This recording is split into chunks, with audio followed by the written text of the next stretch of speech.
పోతన భాగవతము వరాహావతారము సనకాదుల వైకుంఠ గమనమును మనం తెలుసుకుంటూ ఉన్నాము. వర వైకుంఠము సారసాకరము దివ్య స్వర్ణ శాలాంక గోపుర అర్మ్యావృత అర్మ్యావృతమైన తద్భవనమంభోజంబు తద్మందిరాంతర విభ్రాజిత భోగి కర్ణిక తదుద్భోగ పర్యంక మందిర వందన్ వసయించు మాధవుడు తానే పారు భృంగాకృతిన్. శ్రేష్టమైన వైకుంఠమే ఒక సరోవరం, దివ్యమైన బంగారు మంటపాలతో గోపురాలతో మేడలతో కూడిన ఆ మహామందిరమే పద్మం. ఆ మందిరం మధ్య భాగాన ప్రకాశించే ఆదిశేషుడే తామరదుద్దు, శేషతల్పంపై శయనించే మాధవుడే తుమ్మెద. మిక్కిలి ప్రసిద్ధమైన ఆనిముత్యం ఈ పద్యం.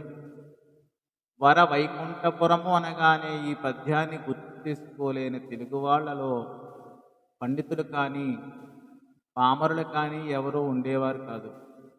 సనక సనందన సనత్కుమార సనత్తు జాతులు నలుగురు చతుర్ముఖుని యొక్క కుమారులు. వారు పరమ బ్రహ్మవేత్తలు, ఆది ఋషులు, దేవర్షులు. వారు ఒకసారి నారాయణుని దర్శించుకోవడానికి వెళ్ళారు. ఆ సందర్భంలోని వైకుంఠపుర వర్ణన ఇది అని ఈ పద్య భావము. హరిచే బాలితమైన కాంచన విమానారూఢమైనట్టి సత్పురుషానీకము చేదనచ్చి విభవాపూర్ణ ప్రభావోన్నతింగరమప్పారు తదీయ తామము జగత్ కళ్యాణమూర్తుల్మునీశ్వరులర్ధిన్నిజయోగ శక్తి పరితుష్టస్పాంతులై చెచ్చరన్.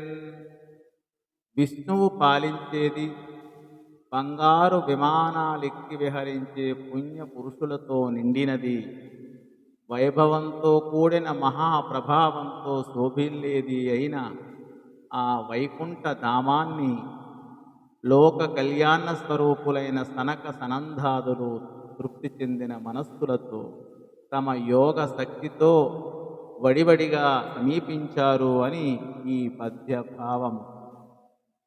అలా సమీపించి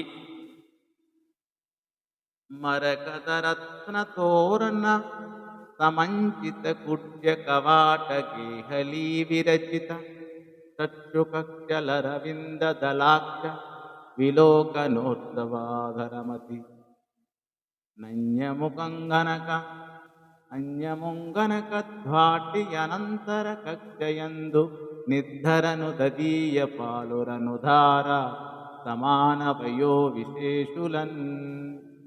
విష్ణువును చూడాలనే ఆనందంతో ఆ సనకాది మహర్షులు ఇతరమైనవేమీ చూడకుండా మరకతమని తోరణాలతో అలంకరింపబడిన గోడలతో రత్నాలు పొదిగిన కవాటాలతో ఒప్పుతున్న 6 మహాద్వారాలను దాటి 7వ మహాద్వారాన్ని చేరుకున్నారు.